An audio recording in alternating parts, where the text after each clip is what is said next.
Hi guys, welcome back to our podcast. आज मेरे साथ हमेशा की तरह मेरा पार्टनर, मेरा कलीग, मेरा डियर फ्रेंड मधुर है। तो आज का हमारा टॉपिक जो है वो है इंटरनेशनल सर्टिफिकेशन यानी इंटरनेशनल पर्सनल ट्रेनिंग सर्टिफिकेशन के बारे में हमको आज डिस्कस करना है कि कौन सा ऐसा सर्टिफिकेशन है और कौन कौन से सर्टिफिकेशंस अवेलेबल है मार्केट में जो आगे चल के आप करना चाहोगे टू इम्प्रोवाइज या फिर grow in your career. So let's begin with my friend Madhur. I will like to share because इन्होंने काफ़ी सारे international certifications किए हैं successfully and I would like him to start basically. Hi guys, so एक short note in the sense before we start the podcast कि हमारे यहाँ पे जो मतलब मैं बैठा हूँ और विशाल सर बैठे हैं, हम दोनों ने जो सर्टिफिकेशंस किए वो थ्रू आउट बहुत सालों में किए हैं। सो हमारे एक्सपीरियंस जो है हम लोग हमारा पॉइंट ऑफ व्यू एक्सप्लेन करेंगे, वो आपके पॉइंट ऑफ व्यू से अलग भी हो सकता है। मैं अपना एक्सपीरियंस शेयर करूंगा, विशाल सर अपना एक्सपीरियंस शेयर करेंगे, ठीक है। Starting of with international courses, तो अगर मेरी बारे में बात की जाए तो मैंने कितने इंटरनेशनल कोर्स किए हैं। मैंने ACSM से न्यूट्रिशन किया है, स्पोर्ट्स न्यूट्रिशन। उसके अलावा मैंने ईसा से certified strength and conditioning coach का सर्टिफिकेशन किया है। मैंने एस भी पढ़ाया है and I guess Vishal sir ने NSM किया है। So we have lot of different बोलते हैं ना वेराइटी ऑफ कोर्सेज जो हम लोग ने थ्रू आउट द इयर्स किए हैं। मुझे like how I want to start this podcast is कि हर सर्टिफिकेशन जो है वो अलग कैसे है, ठीक है। लेकिन आपके पास मल्टीपल सर्टिफिकेशन है, आपके पास एस है, आपके पास NASM है, आपका ACSM है, आपका ईसा है एंड आई डोंट नो और 2-3 होंगे। सो बेसिकली मैंने जितने भी कोर्सेज किए थे उसमें मुझे सिर्फ एक ही मेजर डिफरेंस पता चला था, that is the philosophy of approach. In the sense वो जो नॉलेज है उसको किस ढंग से अप्रोच कर रहे हैं, ठीक है। जैसे मैं आपको सिर्फ मेरा एक्सपीरियंस शेयर करता हूँ। ईसा का जब मैंने कोई भी कोर्सेज किए थे या कोई भी जो नॉलेज और बुक्स वगैरह हमने जब फोकस किया था ईसा के ऊपर, which is international sports school academy, तो वहां पे majorly it was towards a little bit more of the body building side, ठीक है। वो body building kind of workout को या फिलॉसफी को ज्यादा प्रमोट करते हैं। वहीं पे when you I have done ACSM nutrition, तो वहां पे जो है वो बहुत ज्यादा क्लिनिकली जो चीजें होती है, इन द सेंस जो मेडिकल प्रोफेशनल्स होते हैं उससे रिलेटेड बहुत ज्यादा इंफॉर्मेशन थी। And they want the personal trainers and the nutritionist to be at, if not at level but somewhere there with the doctors or somewhere there with the physiotherapist, ताकि वो लोग साथ में काम कर सके। सो ACSM approaches in that way. Coming back to ACE का मुझे ऐसा लगा फिलोसफिकली कि ACE focuses on variety of everyday individuals, मतलब they are not too clinical, they are not too bodybuilding centric, they are just working on very specific which is basic everyday individual की। हर एक जो everyday individual होता है उसके लिए किस तरह से हम लोग उसको टारगेट कर सकते हैं। Now I want to know the same perspective from Vishal sir, कि विशाल सर को क्या लगता है। So as rightly said Madhur, तुमने बताया कि ना ideology is something that differs from एक particular certification to another, right? So to begin with, मैंने तो मेरा first certification जो था वो एक national certification था because I wanted to step into fitness industry. So I did that certification and then I felt कि ना मुझे अपने आप को upgrade करना चाहिए. That's when I thought कि मैं एक international certificate course करूँ and that's where I took up ACSM because तभी मैंने थोड़ा सा रिसर्च किया था। I was not aware, so first thing first come के बेसिस पे मैंने वो कोर्स किया। एंड राइटली सेड वो काफ़ी ज़्यादा क्लिनिकल है और मेरा कोई प्लान भी नहीं था इसको लेके कि मुझे कहीं अब्रॉड में जाके ट्रेनिंग करना है या फिर सेटल होना है। आई जस्ट वांटेड कि मेरे पास एक इंटरनेशनल सर्टिफिकेशन हो। तो this was the first certification that I did attempted to मतलब मैंने वो एस का जो कोर्स है वो अटेम्प्ट किया बट मैंने उसको क्वालिफाई नहीं किया, मैंने उसकी एग्ज़ाम नहीं दी बिकॉज देन आई रियलाइज कि यार मुझे तो कहीं बाहर गाँव नहीं जाना है, मुझे तो इंडिया में सेटल होना है और ऑलरेडी मेरे पास इनफ सर्टिफिकेशन है। So I rather focused on getting more certifications जो मुझे हैंड्स ऑन एक्सपीरियंस में यूटिलाइज कर पाऊँ। फिर अब after I think 2 years back ना we decided in Gold Gym Fitness Institute कि हम लोग एक international certificate course launch करें, and that's where we brought NASM. So NASM को certify करना ज़रूरी था मेरे लिए, and once I did that मैं NASM के lectures लेता हूँ online. And again, rightly said, ideology is what makes difference, right? एक सर्टिफिकेट को दूसरे सर्टिफिकेट से. सो बात यहाँ पर ये है कि ये सर्टिफिकेट जब लोग चूज करते तो what are the things that they should look out for ना, specially whether they should go for ACE, whether they should go for NASM, whether they should do ISSA का strength and conditioning. So I would like to you to share your thoughts on it. So ये question का मेरे पास एक बहुत simple सा answer है जो मैं हमेशा सर से बात करता रहता हूँ. मुझे नहीं लगता मैं बहुत ज़्यादा स्मार्ट हूँ, बट मुझे लगता है कि मैं there is this word called lazy genius. Lazy genius का मतलब है अगर आप उसको कोई काम दोगे ना तो वो सबसे आसान तरीका ढूंढेगा उस चीज़ को करने के लिए. तो मैं हमेशा सर से भी वही बोलता था कि अगर आपको कोई भी चीज़ करनी है तो look at the and first, don't look at कि कैसे जाना है. तो आपको हमेशा एंड को पहले प्रोस्पेक्टिव में रखना है कि आपको आगे करना क्या है. लाइक आपको अगर क्लिनिकल सेटिंग में काम करना है, you should do some certification will help you in clinical setting. वहीं पे अगर आपको किसी स्पोर्ट्स क्लाइंट को ट्रेन करना है, फिर एकेडमी में, स्पोर्ट्स एकेडमी में ट्रेन करना है, then also of course I forgot to mention that which is NSCA, which is National Strength and Conditioning Academy, if I'm not wrong, वैसा ही कुछ फुल फॉर्म है. So strength and conditioning academy जो है NSCA, that is also very good. अगर आपको sports specific clients को train करना है then that certification makes more sense than any other certifications. ठीक है, तो वही है कि अगर आपको बॉडी बिल्डर को ट्रेन करना है, अगर आपको बॉडी बिल्डिंग के टूवर्ड्स जाना है, देन आपको वो सर्टिफिकेट चूज करना है. तो ये फर्स्ट हमने पॉइंट ऑफ व्यू रख लिया कि मेरे को कौन से डायरेक्शन में जाना है, कि लाइक मुझे स्पोर्ट्स में जाना है, या मुझे क्लिनिकल सेटिंग में जाना है, या मुझे बॉडी बिल्डिंग के टूवर्ड्स जाना है. ये तो फर्स्ट प्रोस्पेक्टिव है. सेकेंड प्रोस्पेक्टिव है कि ये सर्टिफिकेशन करके मैं करूंगा क्या. इंडिया के बाहर कौन सी कंट्री में जाना चाहूँगा. अगर मैं UAE में जाना चाहूँगा, या मैं यूरोप में जाना चाहूँगा, या मैं US में जाना चाहूँगा, तो मैं कौन सी कंट्री में जाना चाहूँगा. That would be the second point of view कि like which country do I want to travel to if I have to do that. So जितना मुझे पता है, if you want to travel more towards UAE, which is Dubai and all those countries, ISSA works more because they like to have more trainers certified from International Sports School Academy. ऐसा नहीं है S और NASM वहाँ पे नहीं चलेगा. It's just that they prefer, like वो preference की बात होती है ना, कि लाइक अगर हम बात करते हैं, हम लोग इंडिया में हैं, तो अगर हमारे पास 4 GGFI के ट्रेनर्स है, right, so I would prefer one more trainer from GGFI, right. So वही सिंपल लॉजिक है वहाँ पे भी, because majority of the coaches are ISSA certified. They want कि what, if other coach is going to come, probably if he is a ISA certified, he'll have more like acceptance and everything. So UAE में वो है. If you want to go to UK, US or any other country, you have to look for what is working there, and probably उस जगह पे मुझे लगता है ACE और NASM ज़्यादा preferable रहेगा if you want to go to that side of the world. So that is the second point of view. So first thing first, कोई भी सर्टिफिकेशन में जंप करने से पहले एंड गोल हमेशा दिमाग में रखना कि इसको करके मुझे करना क्या है. एंड सी, बहुत सिंपल है कि even if you don't like get to the end, at least you tried. Because जैसे फॉर एग्जाम्पल मैंने जो ईसा का स्ट्रेंथ एंड कंडीशनिंग किया था, मेरा एंड प्रोस्पेक्टिव था कि I want to train sports athletes. ठीक है, but the problem is I have no sports background. ठीक है, so that is the reason कि for me getting into sports would not make much sense, because अगर आपको कोई sports को train करना है, you also need to learn the sports. अब मैंने कोई प्रोफेशनली कोई स्पोर्ट नहीं खेला है, जो भी स्पोर्ट्स खेला है रिक्रिएशनली खेला है, प्रोफेशनली कोई भी स्पोर्ट्स नहीं खेला. तो for that did make sense for me. That's why I came into education, because this is where I feel कि I have more control over it, and मैंने अपना जो होता है ना pathway थोड़ा switch किया. But if you are somebody who is already playing sport, want to become a sports trainer, go for strength and conditioning, that too from national that NSCA से आप करो.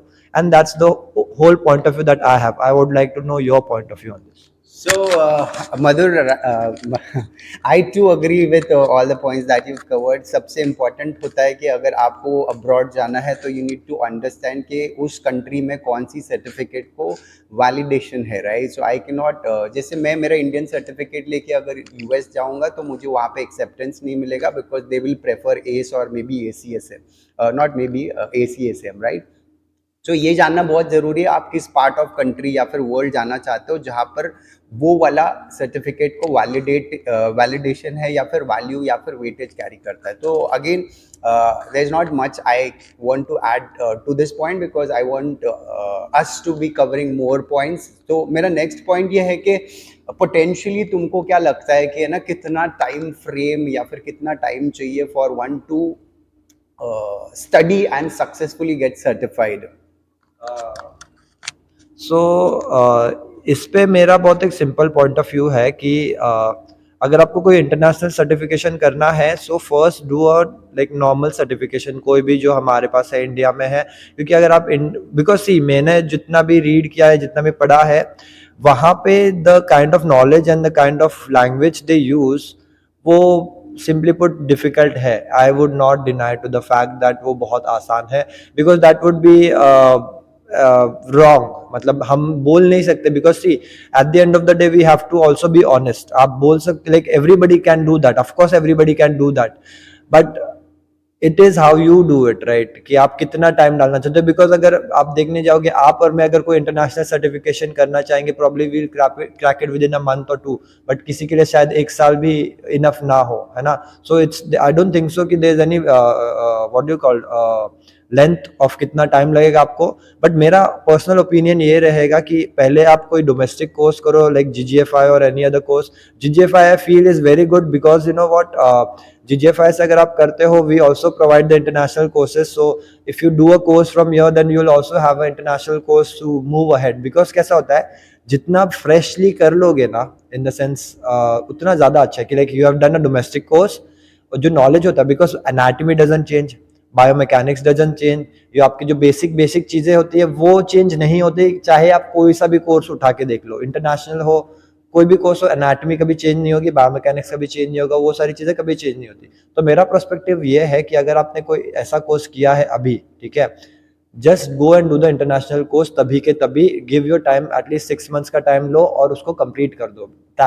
रीजन बीइंग कि जब आप fresh पढ़े रहोगे आपकी पढ़ने की आदत रहेगी देन आपको धीरे धीरे बोलते ना आप उसको कर पाओगे। बट अगर आपने गैप ले लिया then it would be really difficult for you to go back and do that thing. And also जैसे मैंने आपको पॉडकास्ट के शुरुआत में ही बोली थी कि the only major difference is the philosophy and probably you can also say training philosophy या फिर जो भी है आप whatever word you are put on to it. So अगर आपका बेसिक्स क्लियर हो जाएगा डोमेस्टिक कोर्स पे so you just need to focus on the philosophy part. And also guys I would like to address one more point. हम लोग जब यहाँ पे कोर्सेज करते हैं we don't work at the mental aspects, ठीक है, मेंटल एस्पेक्ट्स के ऊपर ना हमारे ऊपर इतना फोकस नहीं होता, बट इंटरनेशनल कोर्सेज में you also have to work on the mental aspect. And मैंने पर्सनली एक ओपिनियन में देना चाहूँगा कि there are more questions asked in exam on behavior modification, which is behavior change and everything.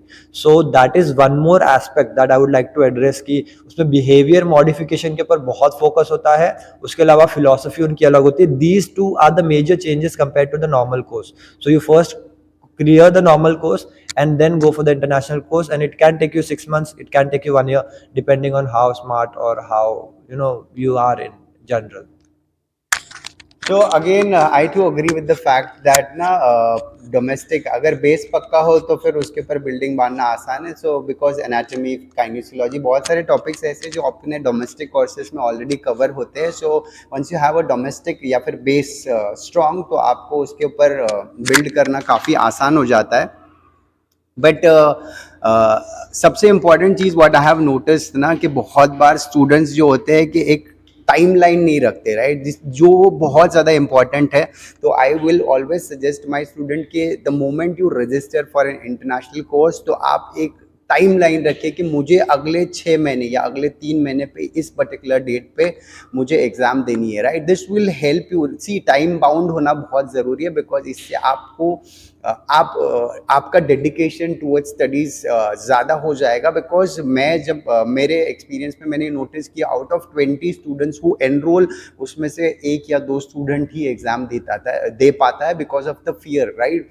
So time bound यानी date finalise करो कि 3 months 6 months whatever you choose ना, every international course that I think you register, उसमें 1 साल का time होता है, time frame दिया जाता है, उसके बीच में आप कभी भी एग्ज़ाम दे सकते हैं। If maybe I am wrong, but NASM के साथ ऐसा ही है। सो टाइम पहले से डिसाइड कर लिए, एंड देन मेंटल एस्पेक्ट पे बहुत ज़्यादा क्वेश्चंस होते हैं, बहुत ज़्यादा फोकस किया गया इंटरनेशनल कोर्सेज पे। तो ये और सबसे इम्पॉर्टेंट चीज़ ये है कि आपके वोकैबुलरी पे भी आपको काम करना पड़ेगा, एंड डोंट एक्सपेक्ट कि आपको हिंदी में क्वेश्चंस होंगे। सारे के सारे क्वेश्चंस जो होते हैं इंग्लिश में होते हैं, तो आपका इंग्लिश थोड़ा सा अच्छा होना ज़रूरी है before you even step in, right. Because बहुत सारे क्वेश्चंस ऐसे होते हैं कि 4 ऑप्शंस है और चारों ऑप्शन सही है, तो उसमें से एक ज़्यादा सही को चूज़ करना काफ़ी चैलेंजिंग हो जाते हैं, स्पेशली अगर आपकी अंग्रेज़ी थोड़ी कमज़ोर है। तो this was the question. Then the next question that I would like to ask is ना कि ये जो एग्ज़ाम पार्ट होता है ना, ये एग्ज़ाम्स कैसे होती है? जैसे NASM का आई नो, बट एस का I have no clue, because इसका एग्ज़ाम तो मैंने दिया नहीं। So I would like you to share your knowledge or information about the exams, because आपने काफ़ी सारे इंटरनेशनल कोर्स के एग्ज़ाम्स दी है। Yes, so completely agree to the part कि आपका वोकेबलरी अच्छा होना चाहिए, आपका इंग्लिश अच्छा होना चाहिए, बिकॉज पॉइंट इज़ कि सारे जितने भी इंटरनेशनल कोर्सेज है, मेजॉरिटी ऑफ देम वो सारे ही इंग्लिश में है। सो ऑफ कोर्स, एंड सी बहुत सारे लोग बोलेंगे हिंदी में क्यों नहीं है, ये वो नहीं किए। सो वो हमारे कंट्रोल में नहीं है। अगर हमारे कंट्रोल में होता हम इंटरनेशनल कोर्स हिंदी में करवा देते, but it is the need of the hour, so आपको इंग्लिश अच्छी आनी पड़ेगी। It is nothing. अब इसमें बहुत सारे लोग बोलेंगे सर मेरी इंग्लिश अच्छी नहीं है तो मैं क्या करूँ, क्या मुझे ऐसा नहीं, ऐसा नहीं, ये नहीं, वो नहीं। Guys, everybody has to start somewhere. अगर आपको कहीं आगे बढ़ना है लाइफ में, आपको कुछ करना है लाइफ में, if whatever, that is what I tell everyone, ठीक है। कि बहुत सारे मेरे पास यहाँ पे पर्सनल ट्रेनर्स होते हैं जिनका नॉलेज बहुत अच्छा, बट उनकी इंग्लिश वीक है।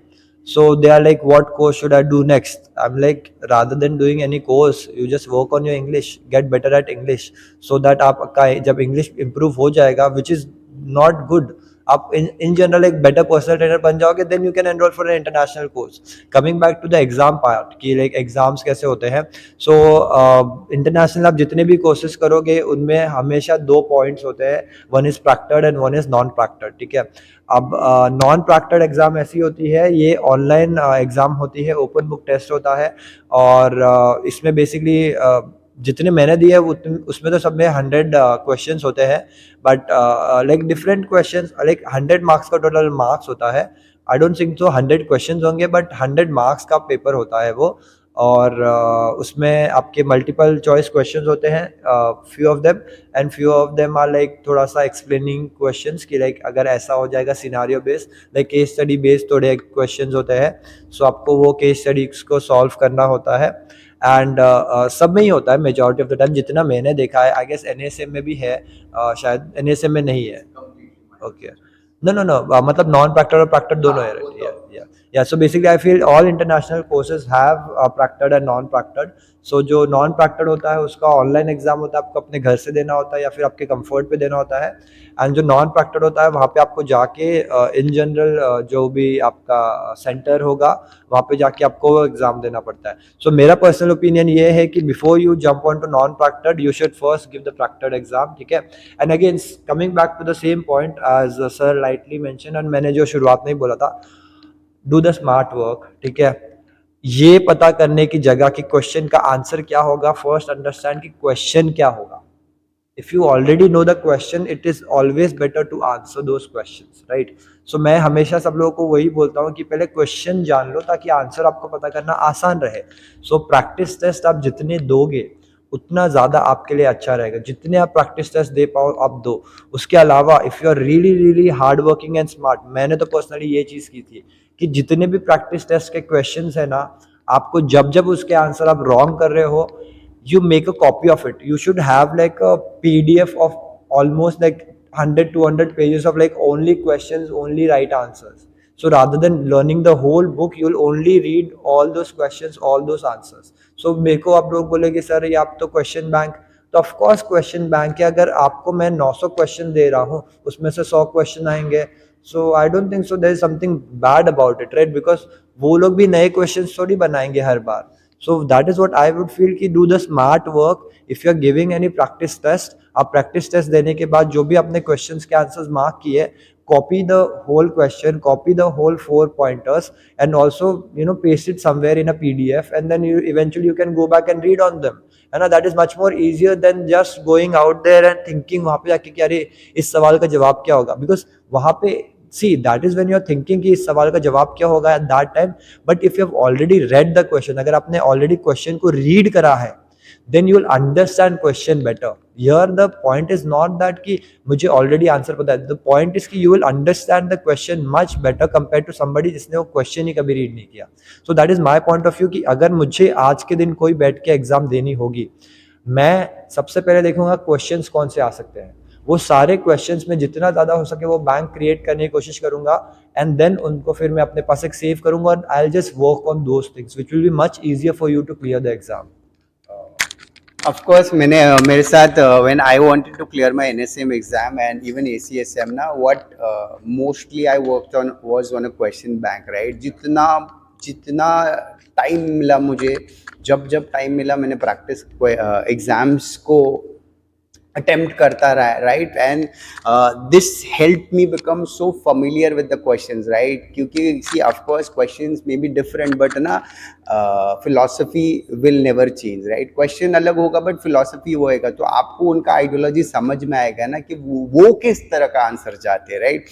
यहाँ पे जैसे मैं एग्जांपल दूँ कि इंडिया में अगर कोई आदमी बेहोश पड़ा है तो first thing what we will want to do is ना उसको हिला के चेक करे या फिर उसके मुंह पे पानी मारे, राइट? बट यही क्वेश्चन का आंसर क्या होगा if you have a choice कि एम्बुलेंस को कॉल करो या आदमी को लाओ. So they expect you to call the ambulance first and then do the needful, right? यहाँ पे हम लोग उल्टा काम करते हैं, यहाँ पे हम लोग अपने एंड से जो हो सकता है वो करते, then at the end we call the ambulance. So यहाँ पे philosophy is what we need to understand and what we need to connect and answer accordingly, right? So अगर आप philosophy समझ गए तो आपको इसको क्रैक करना बहुत आसान हो जाएगा. जैसे NSM 100 मार्क्स के होते हैं, नेगेटिव मार्किंग्स नहीं होती है.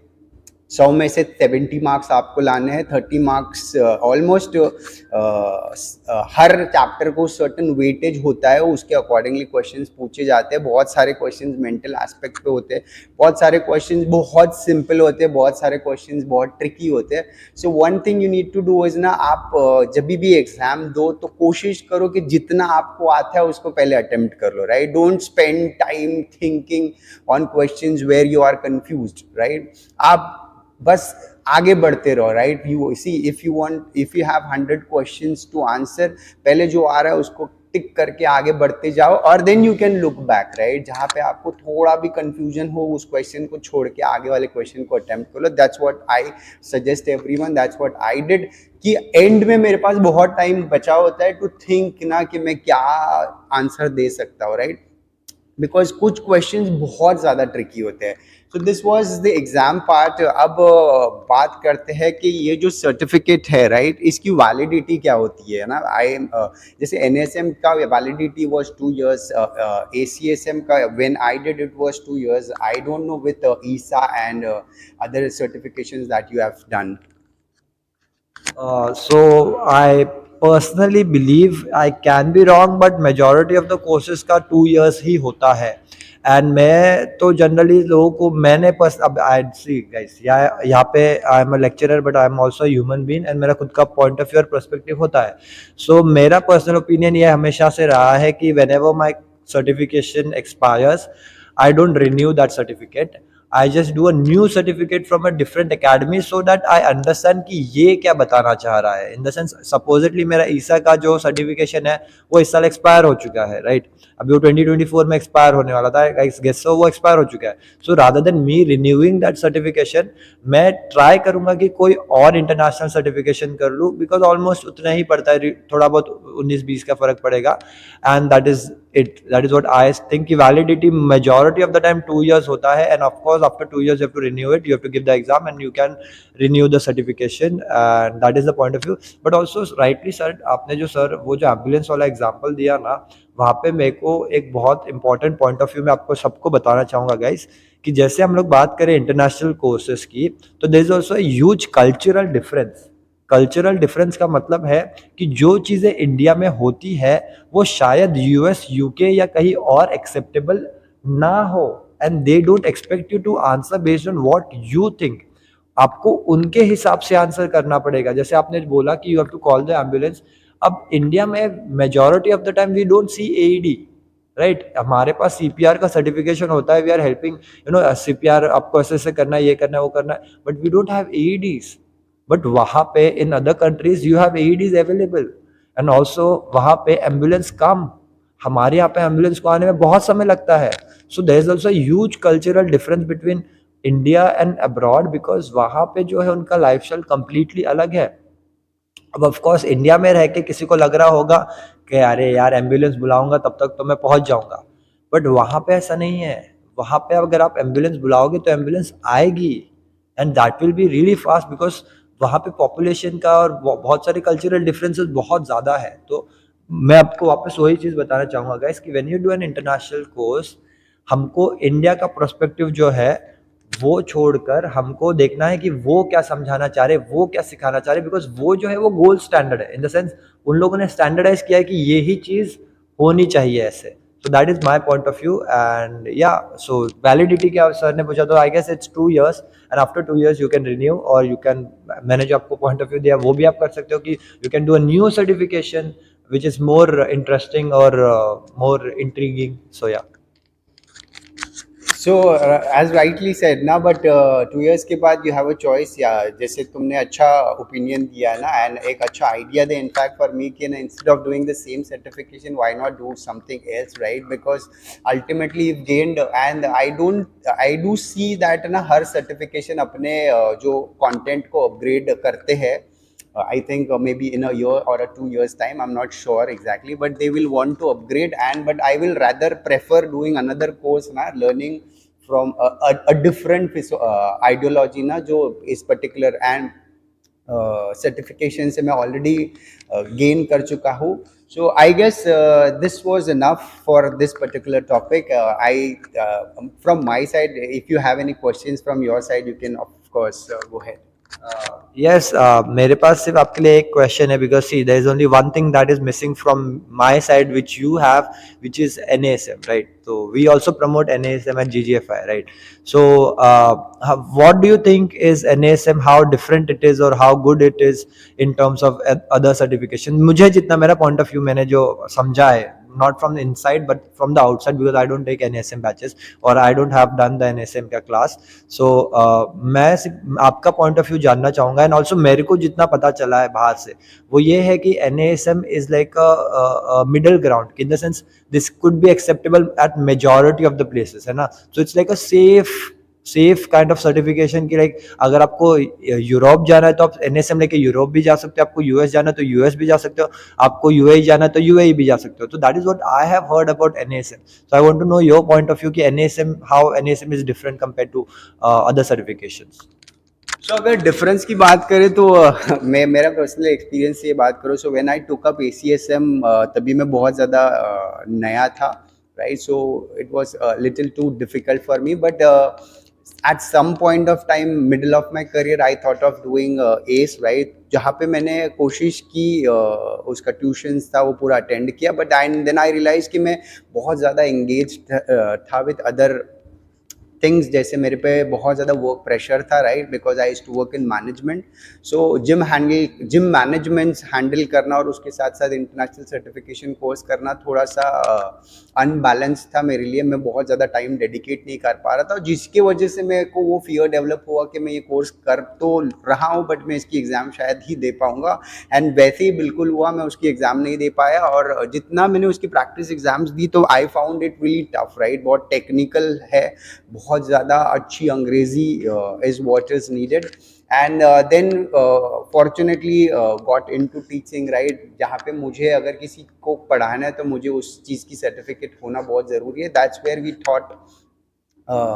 तो जब मैंने एनएसएम पढ़ना चालू किया तो I found it in the middle, यानी ये उतना ज़्यादा टेक्निकल भी नहीं है या उतना ज़्यादा साइंटिफिक भी नहीं है, right. It is somewhere between S, which is I feel the most the toughest.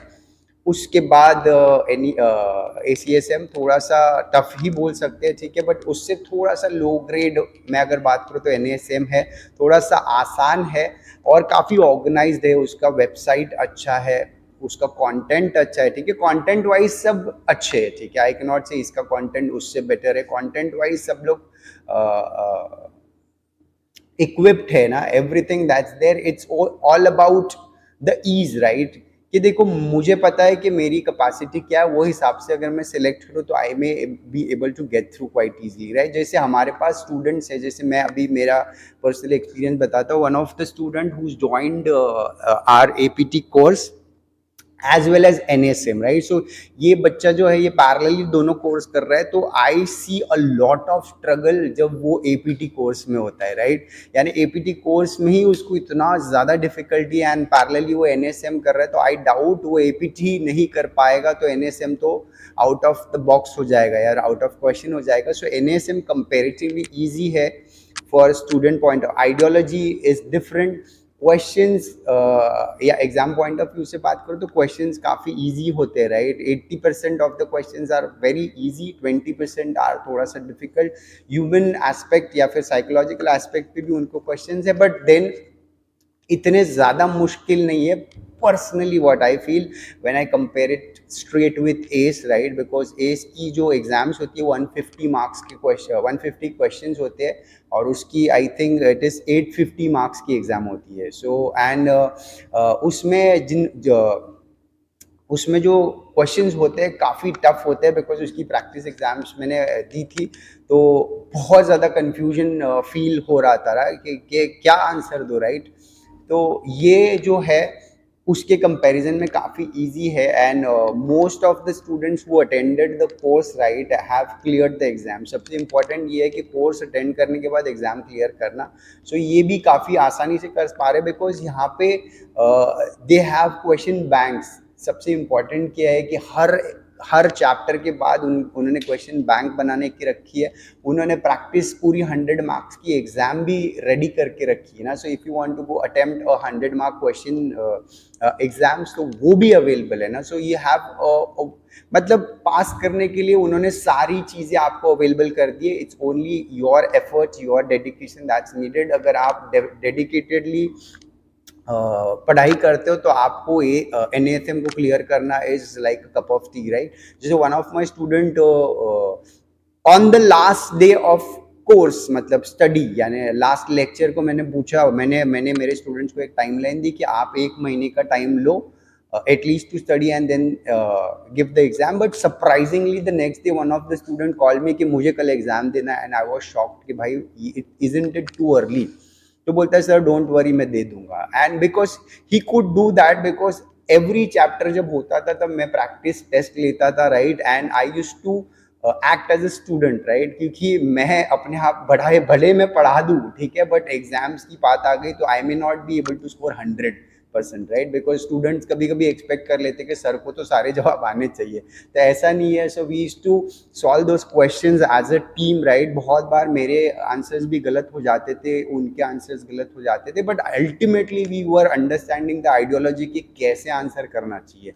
And that was the only reason he could attempt and clear the exam. And this guy has moved to UAE, ये Dubai जा चुका है, and he is very happy that वो उसकी certification है वहाँ पे भी accept होती है. So this was something that I want to share about NSM. And सो मैं कंक्लूजन देना चाहूँगा because this is the second point of view जो मैंने सुना. सो फर्स्ट थिंग मेरे को जो समझ में आई NSM में थी कि the journey that they have made for student is easy. I don't think so the content is easy in general, but the language जो उन्होंने यूज़ किया है वो आसान है. ठीक है। सेकंड पॉइंट जो मुझे समझा दैट इज कि उन्होंने ट्राई किया जितना ज़्यादा हेल्प कर सके स्टूडेंट्स को ताकि वो एक्चुअली एग्जाम क्लियर कर सके, which is the point I would like to address कि many of the international courses don't have that. कि अगर आप बाकी इंटरनेशनल कोर्सेज के बारे में अगर आप बात करोगे ना, they don't have this thing which is कि अगर आपका स्टूडेंट पास करना है, ठीक है, अभी that's like a book of like around 800 pages 900 pages if I am not wrong, majority of the books उतने बड़े होते हैं। बट वो बच्चा कैसे हर एक चीज को याद रखेगा, उसको कैसे पता कि किधर से क्वेश्चन आएगा, क्या क्वेश्चन होगा, and then you gonna make him mad with questions. But what I understood from NSM is that कि they have made the question bank so that they understand कि किस तरीके के क्वेश्चन आएंगे। So I don't think so philosophically कोई difference है या फिर नॉलेज वाइज कोई डिफरेंस है। डिफरेंस वहां पर नहीं है, डिफरेंस सिर्फ उनके बोलने के तरीके में है, the language they have used and also the journey that they have made. कि जो अब जैसे हमको ए टू बी जाना है, वो ए टू बी का जर्नी जो है वो एनएसएम पे ज्यादा क्लियर है compare to other courses. And I would like to also give you one more aspect. Sir ने बोला कि एस बहुत डिफिकल्ट है, बट आई पर्सनली बिलीव्ड कि अगर आप एनएससीए का स्ट्रेंथ एंड कंडीशनिंग का एग्जाम अगर आप देखते हो, that I feel is really really difficult at the top. I tell you the reason why. ना उनके कोई एक्सरसाइज क्वेश्चन बैंक्स है, ना आपको पता किस तरह के क्वेश्चन पूछे जाएंगे, there is just no idea in general. इसलिए मुझे वो सबसे ज़्यादा डिफिकल्ट लगती है because and also if you go online there are multiple, probably अभी होगा, I don't know, when I was trying to do it back in the day तभी नहीं था। So probably now they must have got it, like they must have made it, or maybe online आपको बहुत सारे third party vendors भी मिलते हैं जो आपको क्वेश्चन पेपर्स वगैरह प्रोवाइड करते हैं या फिर जो भी है वो प्रोवाइड करते हैं। But I don't think so you should fall prey for that कि अगर वो नहीं आया then you are gonna be out of the box, कि पैसे भी चले गए और वो यूजफुल भी नहीं हुआ। So that is the point of view. So exam becomes difficult if there is no roadmap. This is what my point of view, कि अगर रोड मैप होगा then everything becomes, जैसे आपने बोला, it's very organized, सब cluttered नहीं है, ठीक है। No bad feelings for anyone, but I would like to point out one important factor for ACE is they expect you to know। इसका मतलब है उनको लगता है ये तो पता ही होगा यार, मतलब उनका ऐसा होता है कि लाइक अरे तुझे ये नहीं पता, दिस इज द बेसिक्स, आपको इतना तो पता ही होगा। सो एस में क्या है कि दे बिलीव कि इतना तो आता ही होगा, है ना, तो अजम्पशंस के लिए, बिकॉज दे फील कि otherwise why have you come here, कि लाइक इतना तो तुमको पता है, मतलब फ्लेक्शन तो फ्लेक्शन पता ही है ना, बस they don't elaborate, they are like भाई मतलब। तो that is what I said कि बिफोर वी स्टार्टेड कि भाई कुछ बेसिक कोर्स करो देन इंटरनेशनल करो, बिकॉज इंटरनेशनल में majority of the time they expect you to know, because they feel कि already this much you must be knowing, that is why you have come here. Because internationally अगर आप देखने जाओगे, ये certifications करता कौन है, करते वो लोग हैं जिन्होंने अपना स्पोर्ट्स साइंस में डिग्री कर रखी है, या फिर वो फिजियोथेरेपिस्ट है, या कोई और उन्होंने डिग्री कर रखी है, वो लोग ये कोर्सेज करते हैं। हमारे यहाँ पे कौन, but it's know like barrier for that, like वहाँ पे बैरियर नहीं कि वो लोग ही कर सकते हैं हम नहीं कर सकते, there is no eligibility barrier, but for them it is very easy to crack those things, है ना। So that is the reason कि वो ये एक्सपेक्ट करते हैं कि आपको पता है, तो फिर आपको नहीं पता तो फिर कैसे आप करोगे। So that is the point that I would like to make. So yeah that is the key note and I hope आपको do you have to share anything, yeah done. So I hope आपको ये video पसंद आया होगा, आपको थोड़े insights मिले होंगे। गाइज प्लीज सब्सक्राइब करो हमारे चैनल को and also drop comments on what topic you want us to make a podcast next, so that you know it's not only we deciding what to make, we'll also try to answer your questions। And also guys, if you have any specific questions, you can just tag our name कि sir मधुर sir आपके लिए एक question है, विशाल sir आपके लिए एक question है। We can also do a Q&A session जैसे हम लोग यहाँ पे करते हैं। So please do that and we'll see you in the next class।